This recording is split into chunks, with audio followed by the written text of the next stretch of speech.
السلام عليكم يا جماعة. النهاردة هنتكلم عن كتاب قوة عقلك الباطن، أحد كتب تطوير الشخصية الذي حقق أعلى مبيعات في العالم، تأليف الدكتور جوزيف ميرفي، وهو أفضل الكتب في التنمية البشرية في العصر الحديث. هذا الكتاب هيغير من حياتك كتير، هيغير من شخصيتك كتير، هيغير من نظرتك للعالم اللي حواليك كتير جدا. قبل ما نبدأ الكتاب ما تنساش الاشتراك ومشاركة في الفيديو إن أعجبك. الكتاب بيتكلم في حدود 20 فصل،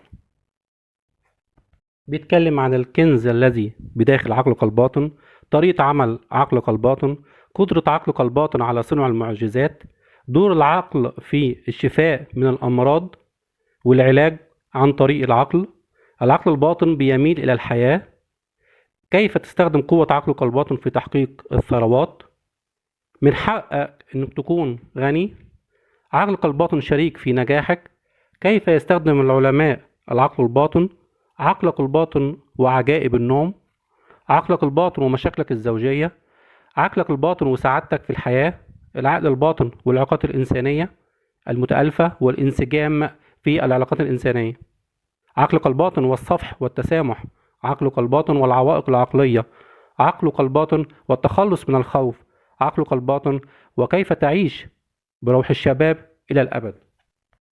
نبدأ كتاب. استمع جيدا. لماذا يوجد إنسان سعيد وآخر حزين؟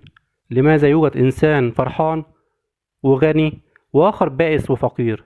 لماذا يوجد إنسان خائف وقلق وآخر مليء بالثقة والإيمان؟ لماذا يوجد إنسان يمتلك منزلا فخما وجميلا وآخر يكاد يعيش في حي مزدحم وفقير؟ لماذا يحقق إنسان نجاحا بينما آخر يحقق فشلا ذريعا؟ لماذا يوجد إنسان عبقري في عمله وآخر يكدح طوال حياته دون أن يفعل أو يحقق أي شيء يساوي ما بذله من جهد ووقت؟ لماذا يشفى إنسان من مرض عضال ولا يشفى منه إنسان آخر؟ لماذا يعاني العديد من الأشخاص الصالحين من عذاب روحي وجسدي؟ ولماذا يحقق العديد من الأشخاص غير الصالحين نجاحا وازدهارا؟ لماذا يحظى شخص بحياة زوجية سعيدة ولا يحظى آخر بها ويشعر بالتعاسة وخيبة الأمل؟ كل هذه الإجابات يقدمها لك عقلك الباطن. الفصل الأول: الكنز الذي بداخلك. ستكتشف أن الثروات تحيط بك من كل جانب، ولكي تحصل عليها فإن كل ما عليك أن تفعله هو أن تجعل عقلك منفتحا، وهتلاحظ الكنز الذي بداخلك. يوجد نوعين من الناس: نوع به قوة المغناطيس يتمتع بالإيمان والثقة في نفسه ويعلم أنه ولد لكي ينجح، أما الآخر ليس به قوة المغناطيس ويملأه الخوف والشكوك، وتبقى أمامه الفرص فلا يستغلها ويقول لنفسه سوف أفشل. وكل منا لابد أن يكون النوع الأول الذي يشبه المغناطيس في قوته. عندما ستعلم السر العظيم لكل العصور، وهو القوة العجيبة الموجودة في عقلك الباطن التي تحقق المعجزات، فيجب أن تفهمها لكي تستطيع أن تخرجها وتطبقها في جميع حياتك. وبحكمة عقلك الباطن تستطيع أن تجد الشريك المناسب والأموال التي تحتاجها لكي تصبح وتفعل مثل ما تتمنى. من داخل عقلك الباطن ستجد الحل لكل مشكلة. إنك تستطيع أن تكتسب مهارة في تشغيل عقلك الباطن وتحقق نتائج مؤكدة. فمثلا لو جعلت الهيدروجين بمقدار ذرتين منه وذرة من الأكسجين يتكون الماء، وذرة واحدة من الكربون وذرة من الأكسجين ينتج غاز أول أكسيد الكربون وهو غاز سام. تلك حقائق ثابتة في قواعد الكيمياء والفيزياء ولا تختلف عن قواعد ومبادئ عقلك الباطن. فإذا أردت أن تحقق أقصى استفادة من قوة عقلك الباطن فعليك أن تتعلم مبادئه. فعقلك الباطن هو قاعدة تعمل طبقا لقانون الاعتقاد والإيمان. إن كل أفعالك وتجاربك والأحداث التي مررت بها هي ردود أفعال عقلك الباطن.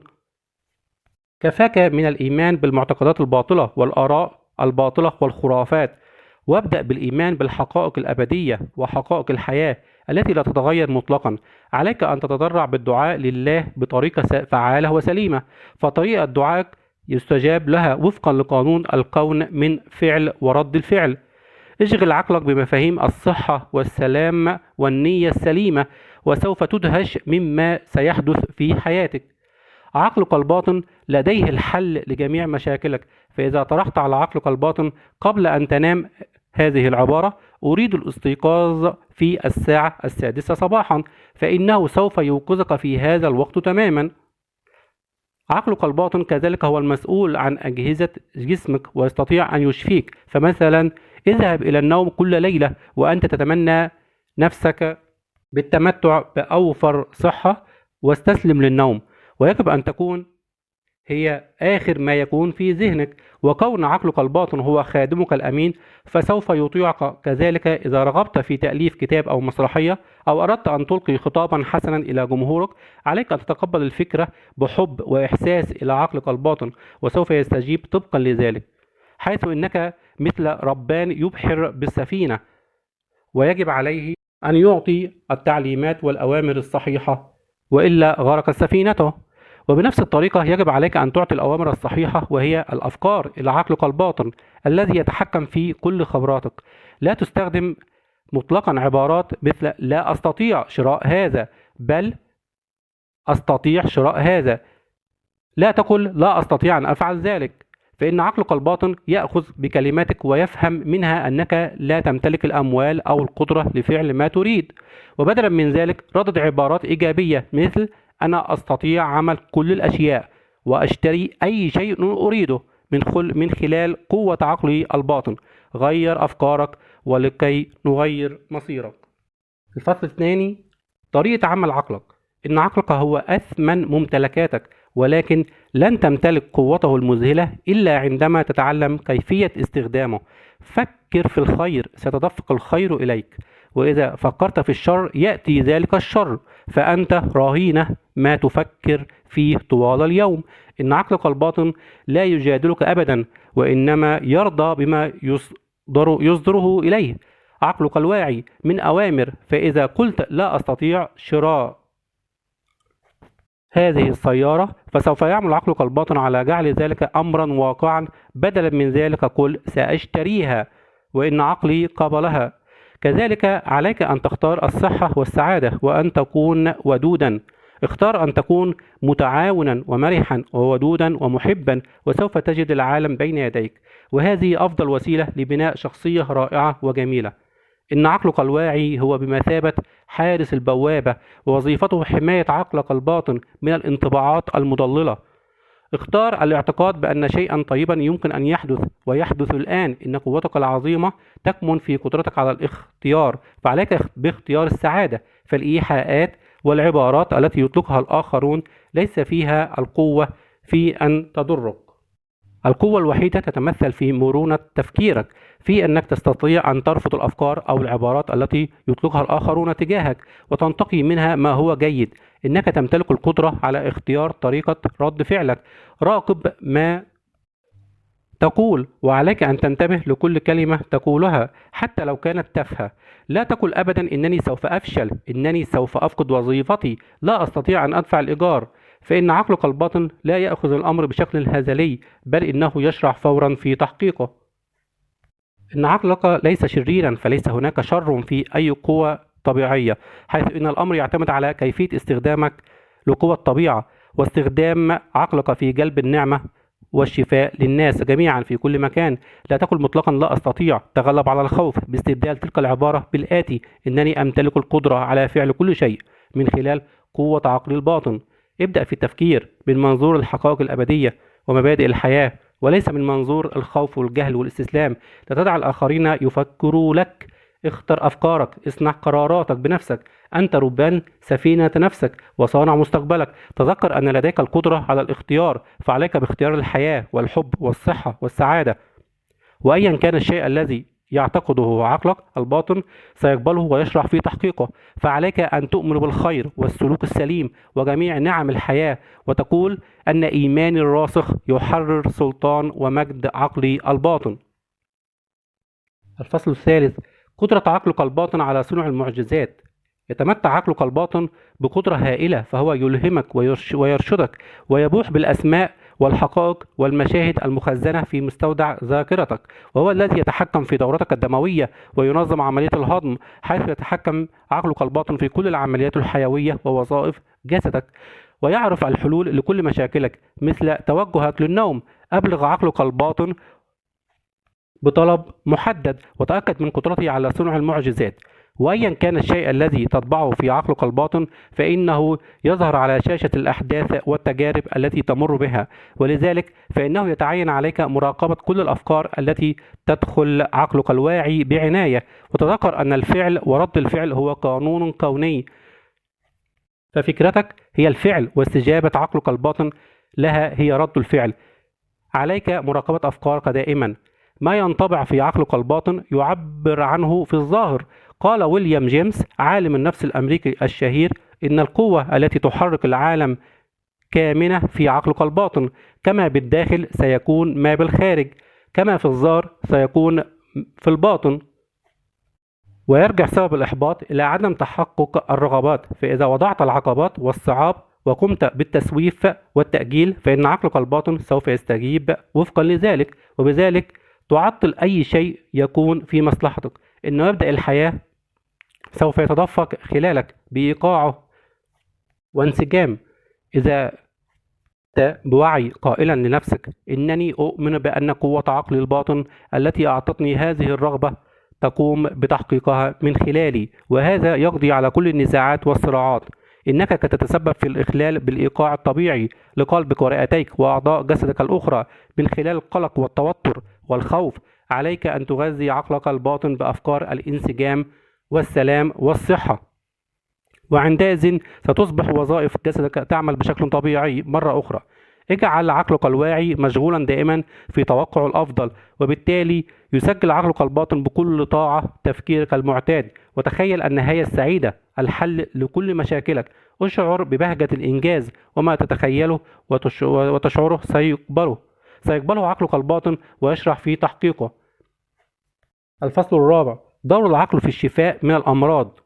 يقول جوزيف ميرفي: نصحت رجلا كان يعاني من شلل حركي أن يتخيل صورة حية عن نفسه وهو يتجول في مكتبه، وشرحت له أن هذه الفكرة سوف يقبلها عقله الباطن. وبالفعل عاش هذا الرجل وشعر وتخيل أنه عاد إلى مكتبه، وذات يوم بعد عدة أسابيع مارس فيها التخيل بشكل مستمر.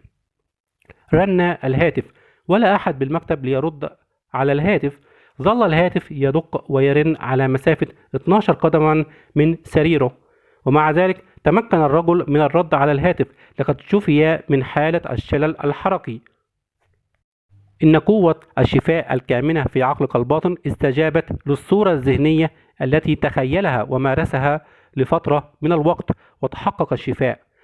ذكر نفسك دائما أن قوة الشفاء تكمن في عقلك الباطن، واعلم أن الإيمان يشبه البذرة المزروعة في الأرض، فإنها تنمو وفقا لنوعها. عليك أن تزرع الفكرة في عقلك وتسقيها وتخصبها بالتوقع، وسوف تظهر وتخرج إلى حيز الوجود، حيث إن الفكرة التي تمتلكها من أجل تأليف كتاب أو اختراع جديد هي شيء واقعي في عقلك، وهذا ما يدعوك أن تعتقد أنك تمتلكها الآن. فعليك أن تؤمن بواقعية وحقيقة فكرتك أو خطتك أو اختراعك، ونتيجة لذلك سوف تصبح هذه الأشياء شيئا ملموسا في عالم الواقع، في دعائك وتضرعك وصلاتك من أجل الآخرين. اعلم أن ضميرك الذي يعرف الجمال والكمال يستطيع أن يغير الأنماط السلبية في العقل الباطن لدى الآخرين، ويحقق في ذلك نتائج باهرة. كذلك إن عملية الشفاء التي تتم في مناطق مختلفة من العالم بأساليب غير تقليدية ترجع إلى الإيمان الصادق والثقة العمياء التي تعمل في عقلك الباطن، وتطلق العنان لقوة الشفاء. إن كل الأمراض تنشأ في العقل ولا يظهر شيء على الجسم إذا لم يوجد نمط أو شكل عقلي يتوافق معها. إن أعراض أي مرض تقريبا يمكن إحداثها فيك بواسطة إيحاء التنويم المغناطيسي، وهذا يبين لك قوة وهيمنة تفكيرك. كذلك نجد أن هناك عملية واحدة يتم من خلالها الشفاء، ألا وهي الإيمان. وهناك قوة واحدة للشفاء، وهي عقلك الباطن. وسواء كان الشيء الذي تؤمن به حقيقيا أو غير ذلك فإنك ستحصل على النتائج، فإن عقلك الباطن يستجيب للفكرة التي في عقلك الواعي. ضع الإيمان والثقة كفكرة في عقلك وسيفي ذلك بالغرض. ليس هناك طبيب يزعم أنه هو الذي شفى المريض. إن القوة الشافية الوحيدة هي قدرة الله والطبيعة وقوة العقل الباطن التي يسببها الإيمان بالله وقدرته على الشفاء. إن الإيمان هو فكرة في عقلك الواعي، وهذه الفكرة تجعل القوة في عقلك الباطن توزع على جميع مراحل حياتك وفقا لعاداتك في التفكير، ومن ثم فإن الإيمان في عقلك هو ببساطة فكرة كامنة بداخلك. وبعد العلاج بالصلاة وظيفة متزامنة وتتسم بالذكاء وتقوم بها مستويات العقل الباطن والعقل الواعي تكون موجهة بشكل خاص إلى هدف محدد. يوصف العلاج بالصلاة بالعلاج العقلي. تعلم أن تصلي من أجل من تحبهم عندما يمرضون. اجعل ذهنك صافيا واملأه بأفكار الصحة والنشاط والكمال، وكن مؤمنا بتحقق الشفاء وسوف يتجسد ذلك في جسد من تحب. الفصل الخامس: العلاج عن طريق العقل. اعلم أن عقلك الباطن فيه ذكاء لا حدود له وقدرة مطلقة. عليك أن تفكر بهدوء فيما تريده وشاهده وهو يتحقق من هذه اللحظة فصاعدا. كن مثل الفتاة الصغيرة التي أصيبت باحتقان في الحلق والسعال، فقد أخذت تردد وتكرر بثبات هذه العبارات: إن الاحتقان والسعال سيزول الآن، إنني أتخلص من الاحتقان. وبالفعل زال الاحتقان بعد ساعة من الزمن. استخدم هذه الطريقة بكل بساطة ويسر. داوم على التجربة العملية حتى تستطيع أن تثبت لنفسك وتطبع داخل عقلك وحقيقة أن الله يستجيب لمن دعاه وهو واثق من الإجابة، حتى أشعر بالسعادة والراحة الكاملة من خلال توقع تحقق رغبتك. وأي صورة ذهنية في عقلك تعد مادة للأشياء التي تأملها. ودليل على الأشياء غير المرئية أنه يجب أن تعلم أن الصورة الذهنية تساوي 1000 كلمة، وعقلك الباطن سوف يتحقق أي صورة يحتفظ بها العقل الواعي. تجنب كل مجهود أو إكراه عقلي في دعائك. ادخل في حالة نعاس وسكينة وهدئ من نفسك واخلد إلى النوم وأنت مدرك ومؤمن بأن رغبتك ستتحقق. وتذكر أن القلب الشاكر يكون دائما قريبا من ثروات الدنيا. أخبرتني امرأة عن تجربتها مع الشكر لله، حيث قالت: لقد كنت عاطلة عن العمل ومفلسة، وكان علي إطعام أبنائي الثلاثة وشراء متطلباتهم، ولم أكن أعلم لمن ألجأ. ثم سمعتك تقول إنني يجب أن أحمد الله وأشكره قبل استجابة دعائي، وكانت كلماتك هذه بمثابة نور تسلل إلى عقلي، وقررت أن أجرب ذلك. ولمدة 3 أسابيع وفي كل صباح ومساء كانت تلك السيدة تردد الكلمات التالية: أشكرك يا إلهي على الثروة التي منحتها لي. وتخيلت أنها تتحدث إلى الله بروحها وتراه ببصيرتها. وبالفعل جاءت نتائج صلوات ودعاء وشكر هذه المرأة بسرعة وبصورة مثيرة للاهتمام.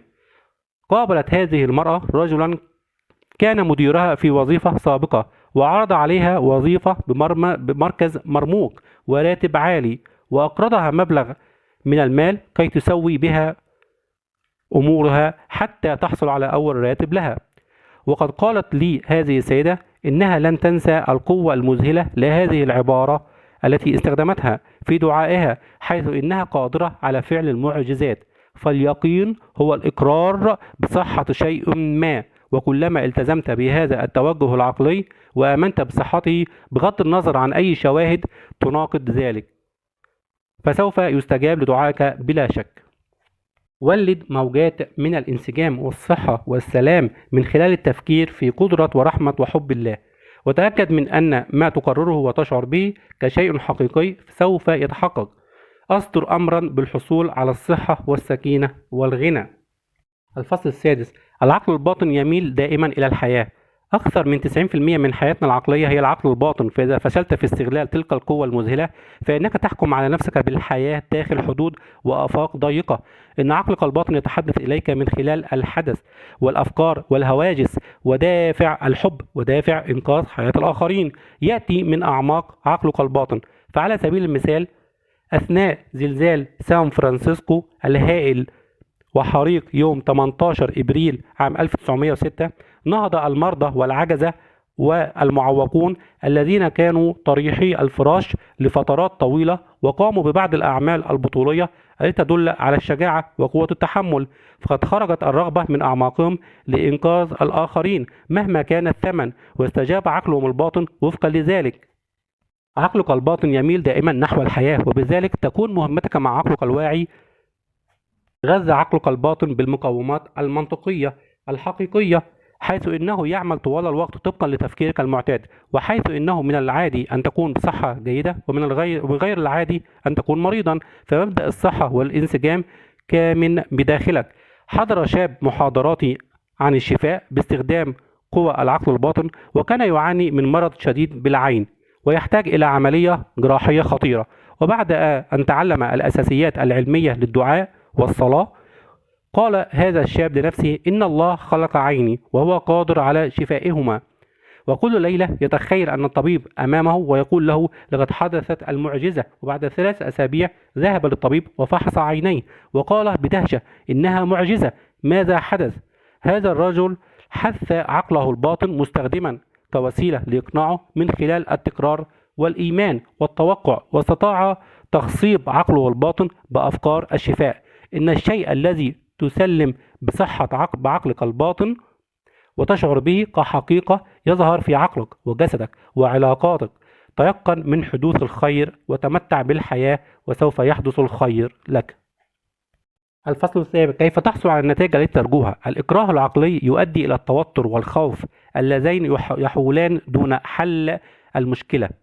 فقط تعامل مع الأمور بسهولة، فعندما يكون عقلك مسترضيا وتكون متقبلا لفكرة ما، فإن عقلك الباطن يعمل على تنفيذها. فقط فكر وخطط بعيدا عن الطرق التقليدية، واعلم أن هناك حلا لكل مشكلة.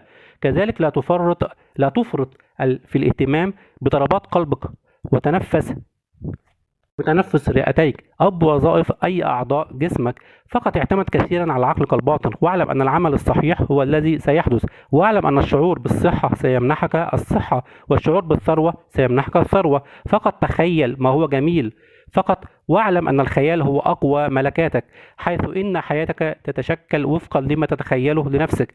نم في هدوء واستيقظ في سعادة، حيث إنك تبتعد عن الصراع بين العقل الواعي والباطن في حالة النعاس. فقط تخيل تحقيق رغبتك كثيرا قبل النوم، ثم نم في هدوء واستيقظ في سعادة.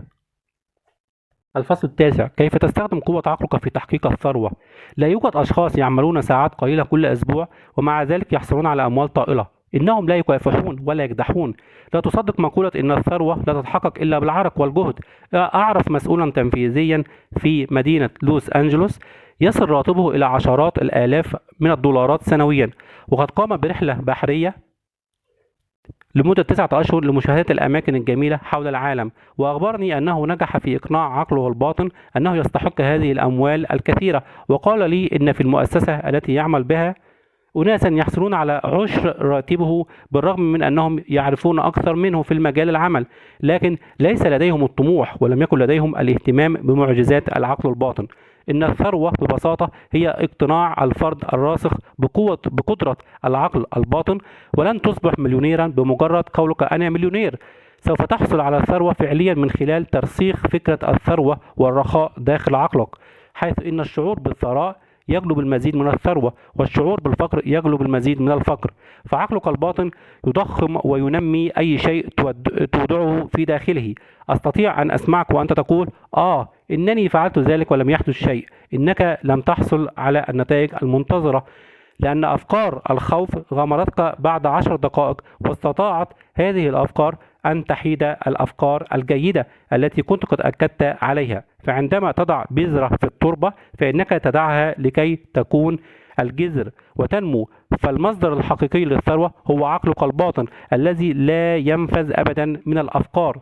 كرر كلمة ثروة في نفسك وببطء وهدوء لمدة 5 دقائق قبل أن تنام، وسوف يظهر أثر تلك الكلمة في حياتك العملية.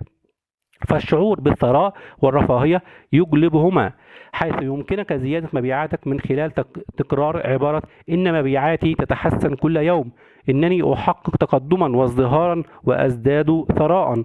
كل يوم توقف عن كتابة شيكات على بياض، كأن تقول لنفسك ليس هناك ما يغطي احتياجاتي أو هناك عجز. مثل هذه العبارات تضخم وتضاعف خسارتك. وكذلك ابتعد عن الحسد والغيرة والحقد، فإن الحسد والغيرة والحقد هما حجر عثرة أمام تدفق الثروة إليك. ابتهج لرفاهية الآخرين وأحسن الظن في الآخرين وتمنى الخير للجميع. الفصل العاشر: من حقك أن تكون غنيا. لقد جئت لهذا العالم لكي تحيا في سعادة وثراء وحرية. لقد جئت للدنيا لتزدهر وتتسع قدراتك روحيا وعقليا وماديا، فكن جريئا للدرجة التي تجعلك تؤكد حقك في أن تكون غنيا، وسوف يقبل عقلك الباطن ويحترم مطالبك وما تستحقه. إنك لا تريد مجرد أن تعيش على الكفاف، إنك تريد جمع الأموال التي تلزمك لإشباع رغباتك واحتياجاتك في الوقت الذي تريده. فقط تعرف على ثروات عقلك الباطن، فعندما يتدفق المال بحرية في حياتك فإنك تعتبر في تلك الحالة في أتم الصحة الاقتصادية. كذلك إن معرفة قوانين عقلك الباطن ستزودك بالدعم المادي باستمرار، وبغض النظر عن الشكل الذي تتخذه الأموال. ولا تنتقد شراء الآخرين، حيث أن انتقاد الآخرين هو السبب الوحيد وراء عدم حصول العديد من الناس على المال الكافي. فالشيء الذي تنتقده لا تحصل عليه. ولا تجعل شغلك الشاغل هو جمع المال، فهو مجرد رمز. وتذكر أن الثروة الحقيقية تكمن في عقلك، وإنك أتيت لهذه الدنيا لتحيا حياة متوازنة وتحصل على المال الذي تحتاجه. فلا تجعل المال هدفك الوحيد. اطلب الثروة والسعادة والسكينة والصدق والحب، واغمر الآخرين بحبك ورعايتك وأحسن الظن بهم. عندئذ سيمنحك عقلك الباطن فائدة مضاعفة في كل الأشياء. وكذلك الفقر مرض عقلي، فلا توجد فضيلة في الفقر، إنه مرض في العقل، ويجب عليك أن تشفي نفسك في الحال من هذا المرض. إنك لا تستحق أن تعيش في كوخ أو تتدور جوعا. إنك تستحق أن تحيا حياة مرفهة يتوافر فيها كل ما تحتاجه. كرر عبارة إنني أحب المال وأستخدمه بحكمة وبشكل إيجابي وأنفقه بابتهاج، وسيعود لي أضعافا مضاعفة. واعلم أن المال ليس شرا، بل الشر كله يرجع إلى جهل وسوء استخدام قوى العقل. كذلك توقف عن محاولة الحصول على شيء دون مقابل، فلا يوجد هناك ما يسمى بغداء مجاني، فيجب عليك أن تعطي لكي تحصل على ما تريد، حيث إن مفتاح الثروة هو تطبيق قوانين العقل الباطن بشحنه بفكرة الثراء. الفصل 11: عقلك الباطن شريك في نجاحك.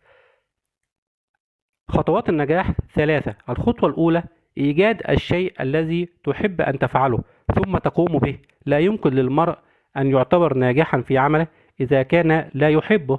الخطوة الثانية هي التخصص في مجال عمل بعينه والاجتهاد للتفوق والنجاح فيه. على سبيل المثال، إذا اختار شاب التخصص في العمل بمجال الكيمياء، فيجب عليه أن يركز على فرع من فروع هذا المجال، ويجب أن يمنح كل وقته واهتمامه لهذا التخصص الذي اختاره. الخطوة الثالثة هي أهم خطوة، وهي أن تتأكد من أن الشيء الذي تريد أن تفعله لا يضاف إلى نجاحك فقط، بل يجب أن يكون مفيدا للبشرية. كذلك توجد طريقة ناجحة استخدمها الكثير من رجال الأعمال، وهي أنهم يرددون المصطلح المجرد النجاح عدة مرات في اليوم حتى يصبح لديهم إيمان بأن النجاح سيكون حليفهم. وبالمثل يمكنك الآن ترديد كلمة النجاح في سرك بإيمان واقتناع، وسوف يقبلها عقلك الباطن كحقيقة وتصبح واقعا تحت ضغط إجباري من عقلك الباطن لتحقق النجاح. كن رجل أعمال ناجحا من خلال تخيل نفسك تقوم بما تطوق لفعله وتمتلك ما تطوق امتلاكه. كن خياليا واجعل عقلك يتشبع بحالة النجاح. اخلد إلى النوم كل ليلة وأنت تشعر بالنجاح والرضا، وسوف يتحقق في زرع فكرة النجاح داخل عقلك الباطن. الفصل 12: كيف يستخدم العلماء العقل الباطن؟ الكثير من العلماء مثل إديسون وماركوني وأينشتاين ونيكولا تسلا قد استخدموا عقلهم الباطن ليلهمهم بالأفكار ويزودهم بالمعرفة حتى حققوا إنجازاتهم العظيمة.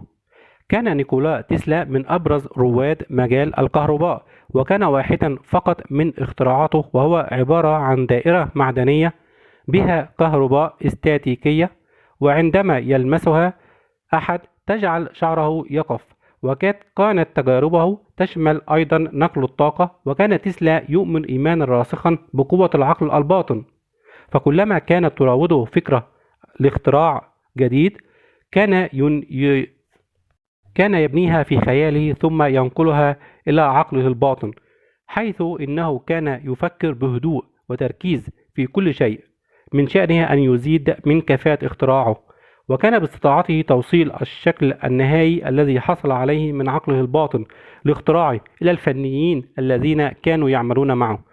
وقد قال في حوار ذات مرة: بالتأكيد جهازي يعمل كما تخيلته، ولم يكن هناك استثناء لنجاحي طوال 20 عاما الماضية. وفي العشرينيات من القرن الماضي قام فريدريك بانتينغ، وهو طبيب وجراح كندي مشهور، بتركيز اهتمامه على أضرار مرضى السكر، وأجرى تجارب وأبحاث انتهت كلها بالفشل.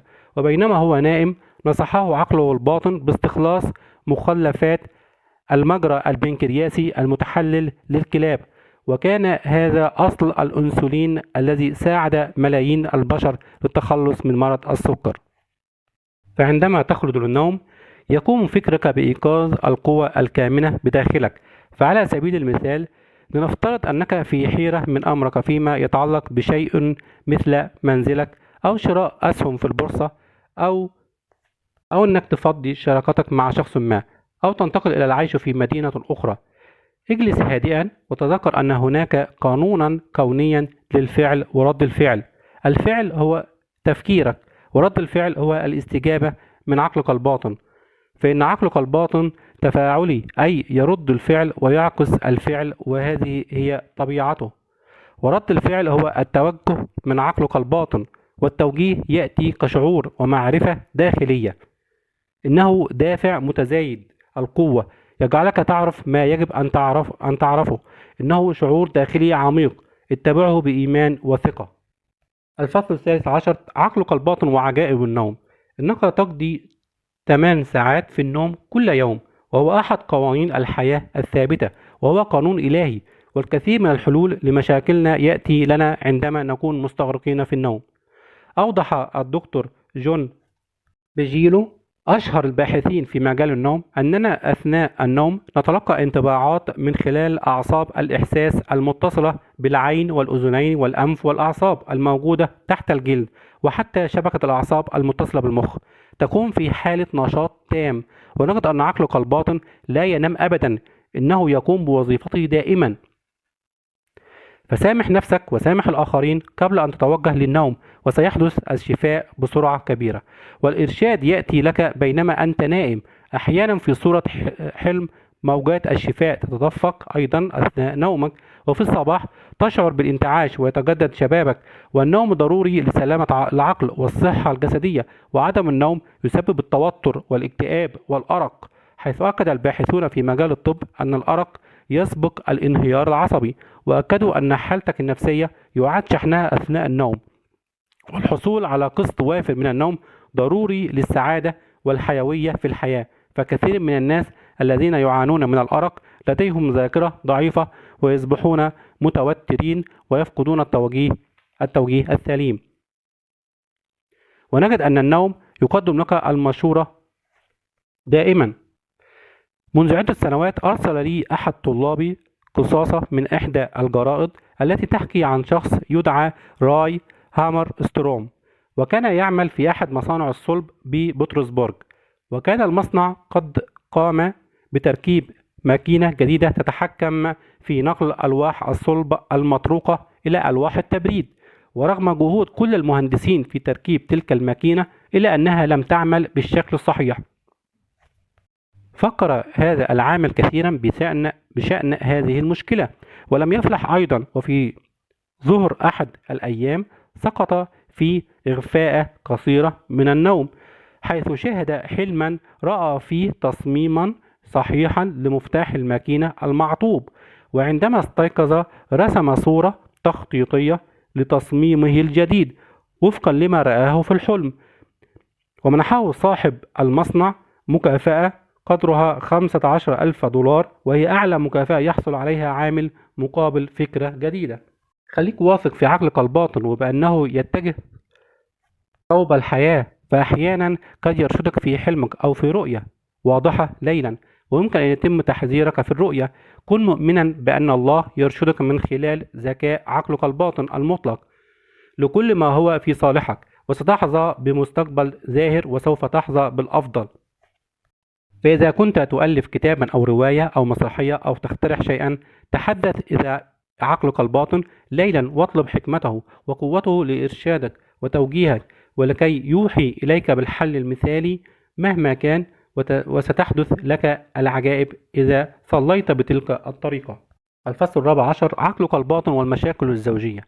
إن سبب كل المشاكل الزوجية هو الجهل بوظائف العقل وقدرته، ويمكن حل الخلاف بين الزوج والزوجة باستخدام قانون العقل بصورة صحيحة، وبالصلاة معا سوف تستمر علاقتهما. ولكي يكون الزواج حقيقيا يجب أن يقوم على أساس روحي، يجب أن يكون من القلب، لأن القلب هو رأس الحب.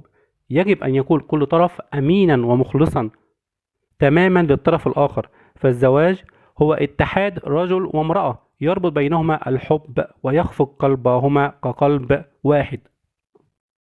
ويجب أن تتحلى أنت أولا بالصفات التي تريدها في شريك الحياة، مثل الأمانة والإخلاص والحب، ولا تكرر الأخطاء في الزواج. فعندما تؤمن بأنك سترتبط بشريك الحياة الذي تتمناه، فسوف يتحقق لك هذا بالفعل.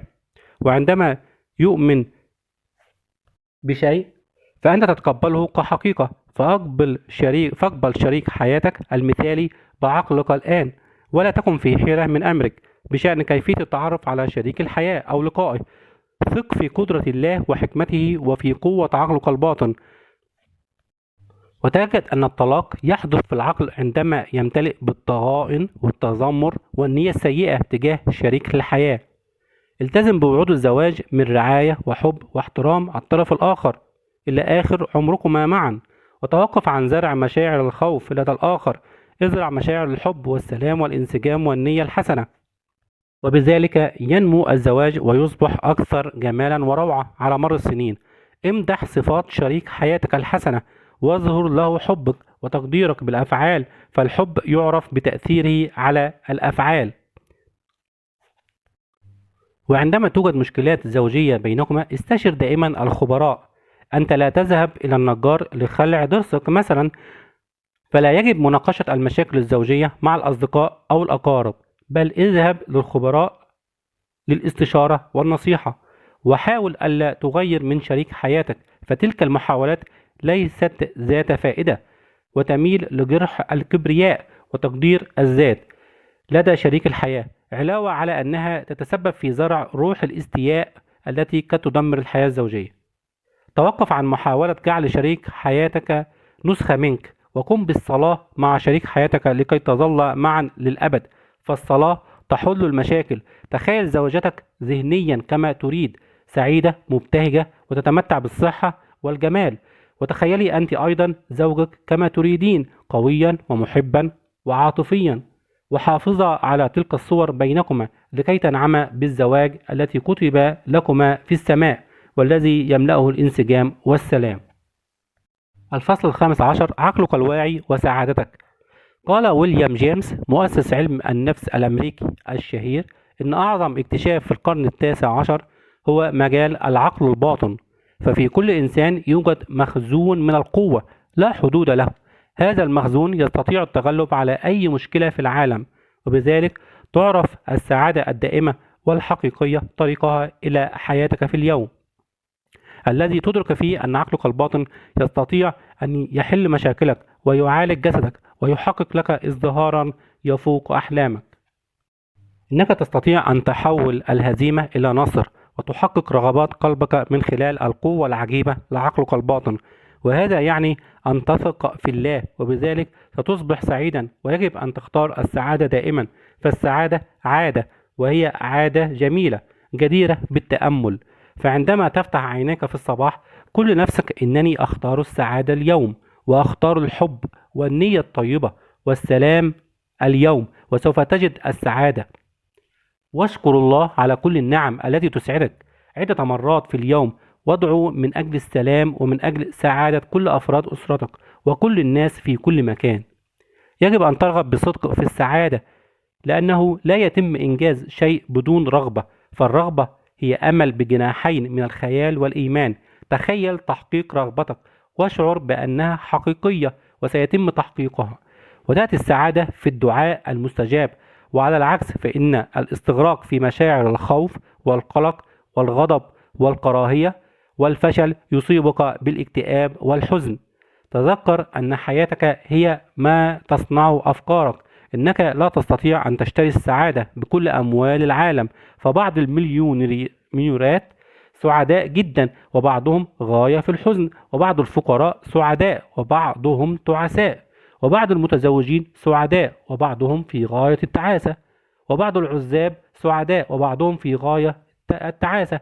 إن مملكة السعادة موجودة في فكرك ومشاعرك، حيث إن السعادة هي حصاد العقل الهادي.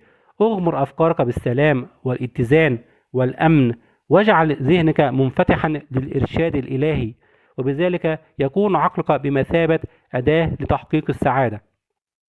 واعلم أنه ليس هناك ما يعوق سعادتك. إن الأشياء الخارجية ما هي إلا نتائج وليست أسبابا. استمد إلهامك من المبدأ الخلاق الوحيد بداخلك، وهو مبدأ الحياة. إن فكرك هو سبب، والسبب الجيد يؤدي إلى نتيجة جيدة. اختر السعادة، واعلم أن أسعد رجل هو من يقدم أغلى وأفضل ما بداخله. الثقة والإيمان بالله هي أغلى وأفضل ما بداخلك. الفصل السادس عشر: العقل الباطن والعلاقات الإنسانية المتآلفة. توجد قاعدة ذهبية في العلاقات المتبادلة بينك وبين الناس، وتلك القاعدة هي التي تقول: عامل الناس بما تحب أن يعاملوك به. ومعناها أن تفكر في الناس كما تريد أن يفكروا فيك، وأن تشعر بالناس كما تريد أن يشعروا بك. على سبيل المثال، قد تتعامل بأدب واحترام مع شخص ما في مكتبك، ولكن عندما يدير ظهره لك يكون في ذهنك أفكار النقد تجاهه. مثل تلك الأفكار السلبية يكون لها أثر مدمر عليك، إنها مثل تجرع السم. واعلم أن ما تقوم به من خير وعطف وحب ومودة سيعود عليك مضاعفا من طرق كثيرة. كن ناضجا عاطفيا، واسمح للآخرين بالاختلاف معك، إن لهم حق الاختلاف معك، وأنت لك نفس حرية الاختلاف معهم، حيث إنك لا تستطيع أن تختلف دون أن تكون مخالفا. وتمنى للآخرين ما تتمناه لنفسك، وهذا هو مفتاح العلاقات الإنسانية المتآلفة. غير مفهومك وتقديرك لرئيسك في العمل. اشعر واعرف أنه يمارس القاعدة الذهبية وقانون الحب، وأنه سيستجيب لك من منطلق ذلك. واعلم أن الأشخاص الآخرون لن يضايقوك إلا إذا سمحت لهم بذلك، فيجب أن تظن الخير بالآخرين. وإذا قام شخص ما بسبك وشتمك فإنك تمتلك الحرية للرد عليه بشكل يرضيك ويرضي الله، كأن تقول له: سامحك الله. إن الحب هو الرد على التآلف مع الآخرين، والحب هو التفاهم والنية الحسنة واحترام كيان الآخرين. ابتهج لنجاح الآخرين وترقيتهم وحظهم السعيد، فعندما تفعل ذلك سوف تجذب لنفسك أيضا الحظ السعيد. لا تستسلم للمشاهد العاطفية أو نوبات غضب الآخرين، فالاسترضاء لا يفيد. ولا تقبل الظلم، وتمسك بالحق وتمسك بقيمك، مدركا أن النظرة العقلية التي تمنحك السلام والسعادة والسرور هي صحيحة وجيدة وحقيقية، وأن ما يسعدك يسعد الجميع. الفصل السابع عشر: كيف نستخدم عقلك الباطن في الصفح والتسامح. إن الحياة لا تراعي أي شخص بصورة خاصة، وهي لا تفضل شخصا على آخر، وإنما الحياة تقدرك عندما تتوحد مع مبادئ الانسجام والسلام والصحة والبهجة. واعلم أن الله لا يرسل علينا المرض أو الحوادث أو المعاناة، إنما نحن من نجلب ذلك لأنفسنا بتفكيرنا السلبي المدمر، وذلك وفقا للمبدأ الذي يقول: ما تزرعه سوف تحصده. ومفهومك عن الله هو أهم شيء في حياتك. إذا كنت تؤمن حقا بالله، فإن عقلك الباطن سيستجيب لك بما يحقق لك مباهج لا تحصى. واعلم أن الله لا يحمل لك ضغائن، فهو يشفيك ويسامحك إذا أخطأت، وهو يجعل أجهزة جسدك تعمل لإصلاح العضو الذي جرح أو تعرض للحرق. واعلم أن الحياة لا تعاقب الإنسان أبدا، ولكن الإنسان يعاقب نفسه بمفاهيمه الزائفة عن الحياة وعن الكون، وهو الذي يخلق بؤسه. أما إذا انتقدك شخص بشأن أخطاء أو عيوب توجد لديك، يجب أن تسعد وتشكره وتقدره، لأن ذلك يمنحك فرصة تصحيح خطأك الخاص. واعلم أن النقد لن يجرحك عندما تعلم أنك سيد أفكارك وردود أفعالك وعواطفك، وهذا يمنحك الفرصة للدعاء من أجل الآخرين وتمنى الخير للناس، وبالتالي تمناه لنفسك. وعندما تصلي من أجل الهداية والعمل الصالح، فعليك أن تدرك أن الخير سيأتيك، ولا داعي لانتقاد نفسك أو كراهية نفسك. كذلك لا يوجد شيء سيء أو طيب، إنما التفكير هو الذي يصنع ذلك. ليس هناك شر في الرغبة في الطعام أو الثروة أو في التعبير عن ذاتك، إنما يتوقف على استخدامك لهذه الرغبات أو الطموحات. إن تحقيق رغبتك في الغذاء يمكن أن يتم دون أن تقتل شخصا ما من أجل رغيف الخبز. هل تعلم أن الكراهية والنية السيئة والعداوة وراء الكثير من الأمراض؟ تعلم أن تصفح عن نفسك وعن كل شخص آخر من خلال بث الحب والسعادة والنية الحسنة، واصفح عن كل الذين أضروك حتى لا يتبقى أي بغض في عقلك، فإن هذا هو الاختبار القاطع للصفح. انزع جذور الكراهية من قلبك واجعلها تذبل عن طريق الحب، وتتمنى لهذا الشخص كل الخير. الفصل 18: كيف يزيل عقلك الباطن العوائق العقلية؟ يوجد الحل ضمن المشكلة، والجواب يكمن في كل سؤال. ذكاؤك المطلق يستجيب لك كلما تم استدعائه بالإيمان والثقة، والعادة هي وظيفة عقلك الباطن، والقوة هي أكبر دليل على القدرة العجيبة لعقلك الباطن. والعادة المسيطرة عليك توجد في حياتك، حيث إنك تقوم بتكوين أنماط العادة في عقلك الباطن بتكرارها فكرا وعملا مرارا وتكرارا، حتى تترك أثرا في العقل الباطن وتصبح شيئا تلقائيا. ولذلك قد تختار عادة طيبة أو عادة سيئة. فالصلاة هي عادة طيبة، حيث أن كل الصور العقلية التي يدعمها الإيمان يحتفظ بها عقلك الواعي وعقلك الباطن ويجسدها في حياتك الواقعية. والعقبة الوحيدة لنجاحك وإنجازك موجودة في تفكيرك أو خيالك. إن عقلك الواعي هو الكاميرا، وعقلك الباطن هو اللوح الحساس الذي تسجل عليه الصورة. كذلك نجد أن الحظ العثر الذي يطارد أي شخص هو شعوره بالخوف الذي يتكرر مرارا في العقل. اكسر هذا الحظ العثر بالاعتقاد في أنه مهما كانت البداية، فإن العناية الإلهية ستقودك إلى الغاية المرجوة. تخيل النهاية السعيدة ودعم خيالك بالثقة والإيمان. سأل شاب سقراط: كيف يمكنه أن يحصل على الحكمة؟ أجاب سقراط: تعال معي. أخذ الشاب إلى النهر ووضع رأسه تحت الماء وأمسكه حتى لهث طالبا الهواء، ثم استرخى وأخرج رأسه. وعندما استعاد الفتى رباطة جأشه، سأله سقراط: ما أكثر شيء رغبت فيه عندما كنت تحت الماء؟ أجاب الفتى: رغبت في الهواء. أجابه سقراط: عندما تريد الحكمة بقدر احتياجك للهواء عندما كنت غارقا في الماء، فإنك ستحصل عليها. لتكوين عادة جديدة يجب أن تقتنع بأنها عادة مرغوب فيها.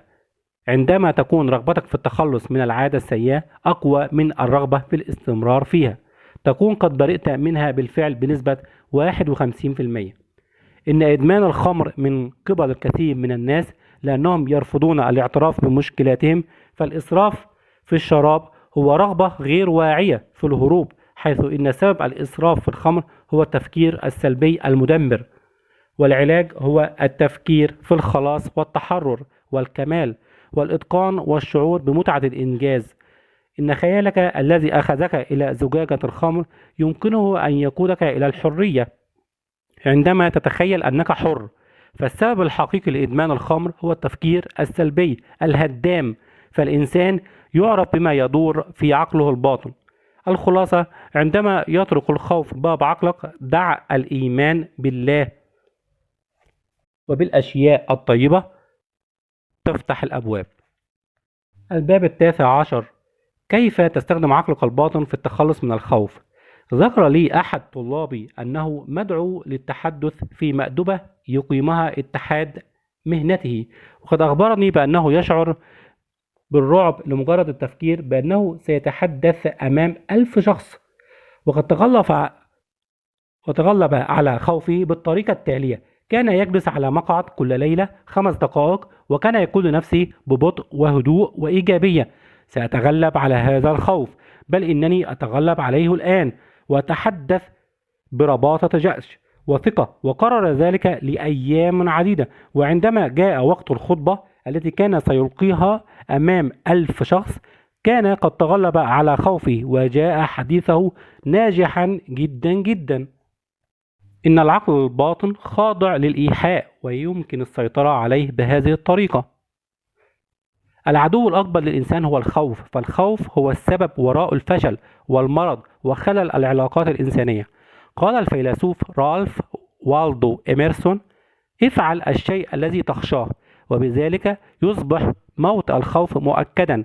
وعندما تؤكد بثقة وإيجابية أنك ستتغلب على مخاوفك وتصل إلى هذا القرار الحاسم بعقلك الواعي، فإنك بذلك تطلق قوة عقلك الباطن التي تستجيب وفقا لطبيعة تفكيرك. الخوف هو فكرة سلبية في عقلك، استبدلها بالتفكير الإيجابي البناء. كن محبا للأمانة والعدل والنجاح والنية الحسنة. عش في حالة مبهجة من توقع الأفضل، وسوف يأتيك الأفضل دون شك. هل تعلم أن الخوف هو سبب النسيان المؤقت وقت الامتحانات الشفهية والتحريرية للطلاب؟ فإذا كنت تخشى عبور المياه أو السباحة، اعبر في خيالك بحرية وبهجة، ثم ألقي بنفسك إلى الماء في خيالك. اشعر ببرودة المياه ومتعة السباحة، اجعل الأمر حقيقة. إذا فعلت ذلك في ذهنك، ستصبح قادرا على نزول الماء والتغلب على الخوف منه. وهذا هو قانون عقلك الباطن. إذا كنت تخاف الأماكن المغلقة مثل المصعد، تخيل أنك تستقل مصعدا وامتدح كل أجزائه ووظائفه، وستندهش كيف يزول الخوف بسرعة. واعلم أنك مولود بنوعين من الخوف: خوف طبيعي وخوف غير طبيعي. الخوف الطبيعي أمر جيد، والخوف غير طبيعي ده سيء ومدمر. والاستغراق المستمر في أفكار الخوف يؤدي إلى الإصابة بالخوف غير الطبيعي والهواجس التي تتسلط على فكر الإنسان والعقد النفسية. وتستطيع التغلب على الخوف غير الطبيعي عندما تعلم أن قوة عقلك الباطن تستطيع تغيير الظروف وإخراج الرغبات الدفينة من قلبك. أعطي على الفور اهتمامك للرغبة التي هي عكس مخاوفك، وهذا هو الحب الذي يطرد الخوف. إذا كنت تخاف الفشل، امنح النجاح اهتمامك. إذا كنت تخشى المرض، تظاهر بأنك في صحة جيدة. إذا كنت تخشى الموت، فكر في الحياة الأخرى الأبدية، وأن الله هو خالقنا وحتما إليه سنعود. فقط توقع الخير، ركز على الخير، واعلم أن عقلك الباطن يساعدك دائما، وأن الله يرعانا ويرشدنا في كل وقت. واعلم أن الأشياء التي تخاف منها ليس لها وجود فعلي إلا في عقلك. فكر في الخير وسوف يأتيك بإذن الله. تعلم أن تسخر وتضحك من مخاوفك، هذا هو أفضل علاج. لا يوجد شيء يستطيع إزعاجك سوى أفكارك أنت. إن القوة تكمن بداخلك أنت، وأعلم أنه ليس هناك من خالق سوى الله، وهو الذي يحرك الكون بانسجام وسلام، ولا يوجد خلل أو قلاقل. إن الله يمنحنا الحب في كل شيء، ولهذا فإن كل ما يأتي من الله يكون خيرا.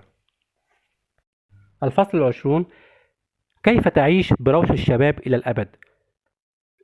إن عقلك الباطن لا يشيخ أبدا ولا يكون له سن، وأن التقدم في السن ليس له أي تأثير سلبي على قوة الإنسان من الناحية الروحية. واعلم أن كبر السن ليس ضياع سنوات العمر، وإنما هو فجر الحكمة. إن كبر السن ليس حادثا مأساويا، وإنما هو عملية تغيير، ويجب أن نرحب به بسعادة، طالما أن كل مرحلة من الحياة البشرية هي خطوة إلى الأمام في الطريق الذي لا نهاية له. إن العقل والروح لا يشيخان. إنني دائما ما أؤكد على من يحضرون محاضراتي أنهم يجب أن يتقبلوا ما نسميه بالشيخوخة بسكينة وذكاء. إن الشيخوخة لها جمالها وعظمتها وحكمتها الخاصة. قال الفيلسوف رالف والدو إميرسون: إننا لا نحصي عمر الرجل إلا إذا لم يكن لديه شيء آخر يحصيه. فالجراح الذي يبلغ من العمر 50 عاما يقوم بإجراء عملية جراحية كل صباح، وفي الظهيرة يقوم بزيارة المرضى، وفي المساء يقوم بكتابة مقالاته لبعض المجلات الطبية والعلمية. يكون مبدأه في الحياة هو أنه يتمتع بالشباب بقدر ما يعتقد نفسه شابا، وأنه ينفع من حوله بقدر ما يظن أنه قادر عليه. هذا الجراح لم يستسلم للتقدم في السن، فلا تفوت على نفسك أي فرصة لمجرد أنك تظن أنها لا تناسب سنك، فهذا التوجه لا يؤدي لشيء سوى التبلد والموت العقلي. جورج برنارد شو ظل يعمل بنشاط حتى سن 90. إن الخوف من التقدم في العمر قد يعرض ذهنك وجسمك للتدهور، واعلم أن ما تخافه يحدث لك. ستصاب بالشيخوخة عندما تتوقف عن الأحلام وتفقد اهتمامك بالحياة، وكذلك إذا كنت عصبي المزاج وكثير القلق. املأ عقلك بحقائق الحياة وبنور الحب. هذا هو الشباب. كن منتجا في المجتمع وليس أسيرا له، ولا تخفي مواهبك في الظلام. واعلم أن سر الشباب هو الحب والمتعة والسلام الداخلي والضحك ومنتهى السعادة في حب الله، حيث لا يوجد الظلام أبدا. بعض الفلاسفة والفنانين والعلماء والكتاب العظام حققوا أعظم أعمالهم بعد سن 80 من عمرهم. منذ سنوات بينما كنت أحاضر في مدينة بومباي بالهند، تعرفت على رجل قيل إن عمره 110 أعوام. كان يتمتع بأجمل وجه قابلته في العالم، وكأنه يشع نورا من مصدر خفي بداخله. كانت عيناه تتسمان بجمال نادر يدل على أنه قد تقدم في السن بسعادة، وأنه لم يفقد بريق الحكمة والذكاء الكامنين في عقله. تأكد أن عقلك لا يتقاعد أبدا. إنه يحب أن يكون مثل مظلة لا تصلح للاستخدام إلا إذا فتحتها. يمكن أن يكون سن التقاعد بعد 60 مغامرة جديدة وتحديا وطريقا جديدا وبداية لتحقيق حلم قديم. إنك تشعر بالاكتئاب عندما تسمع رجلا يقول: ماذا سأفعل الآن بعد التقاعد؟ الحقيقة هي أنك تستطيع أن تنجز أكثر، لأنك في كل يوم تزداد وتصبح أكثر فهما للحياة والكون من خلال دراستك واهتماماتك. واعلم أن عقلك لا يشيخ أبدا. رائد الجراحة القلب المشهور الدكتور مايكل ديباكي اخترع أول مضخة للدم عام 1932، وما زالت تستخدم في جراحات القلب المفتوح. في سن 90 من عمره اخترع المضخة الصغيرة التي تزرع في صدور مرضى القلب ذوي الحالات الحرجة. لخص ديباكي فلسفته في سن 90 بقوله: طالما أنك تواجه التحديات وتملك القدرة الذهنية والبدنية، فسوف تظل الحياة مثيرة ومليئة بالحيوية بالنسبة لك. تعلم والدي اللغة الفرنسية وهو في سن 65، وأصبح يجيدها تماما وهو في سن 70. اعلم تماما أن ثمار الشيخوخة هي الحب والمتعة والسلام والصبر والعطف والإيمان والخير والحلم ودماثة الأخلاق. بهذا ينتهي هذا الكتاب الرائع الممتع فعلا. إلى اللقاء مع ملخص كتاب آخر. كان معكم أحمد خليل من قناة خواطر ثقافية.